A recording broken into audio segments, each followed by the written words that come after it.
Any favorite for I honestly don't know. I probably favored Chocolatito a little bit because what I saw against Ray Martinez continued his resurgence in boxing. He has now won, 6 fights in a row since the loss, or 7 fights in a row since the loss to Sorung Vasai. And amazingly, he looks as good or better than he did before the loss to Sorung Vasai. He seems to have found the fountain of youth. Whereas, again, the Cortez fight worried me a little bit about Estrada. I expected him to walk through Cortez in that tune-up fight. He didn't. So I look at Chocolatito as having a little more momentum coming in. Do you think if Chocolatito wins the fight, Chocolatito has to be in the ranking of the 10 best boxers? If Chocolatito, look, the top 10 is tough. You've got guys like Devin Haney just cracking the top 10. You've got the undisputed 154-pound champion, Jermell Charlo, at least for me, just cracking the top 10. But this is a high-level fight. This is a fight between two guys that are probably ranked in the top 15 in all of boxing. So if Chocolatito wins this fight convincingly, you have to take a long look at him going into the top 10. Thank you. I got a question, man. Caleb Plant and Benavidez, break it down real quick, man. What do you think about that fight? First, all respect to both those guys for taking it.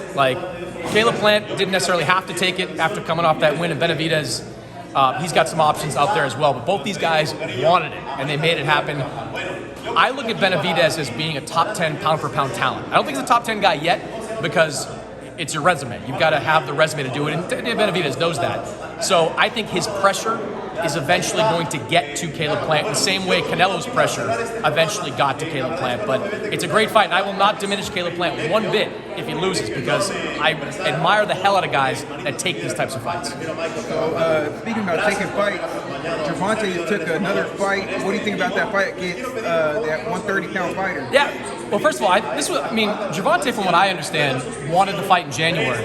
It was Ryan Garcia that wanted another fight in between. And Gervonta could have taken anyone on. He could have taken on some stumble bum. He didn't. He took on a real fighter, 130-pound champion, who, if you think about it, has a case for being called one of the top fighters of the year this year, with his 2 wins over Colbert and a win over Gutierrez. That's a great year for Hector Garcia. So he's coming in confident, with momentum, fighting a guy who's not going to be physically taller than him or physically bigger than him, because Gervonta really is kind of 130 up to 135. It's a tough fight. I think Gervonta's power will eventually be the difference maker, but I think that I give him credit for taking on such a dangerous fight with a mega fight looming in April. Do you believe that Ryan Garcia and Tank finally happens, or?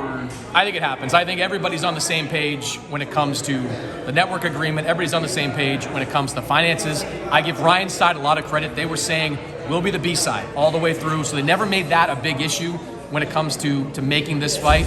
And then when it happens, I've said it every time. First guy to land big wins. That's it. Simple as that. You can talk about the details, you can talk about the jab and the elusiveness or whatever. First guy to land a big shot wins. It's as simple as that. All right, appreciate your time, brother. You got it, man. Anytime.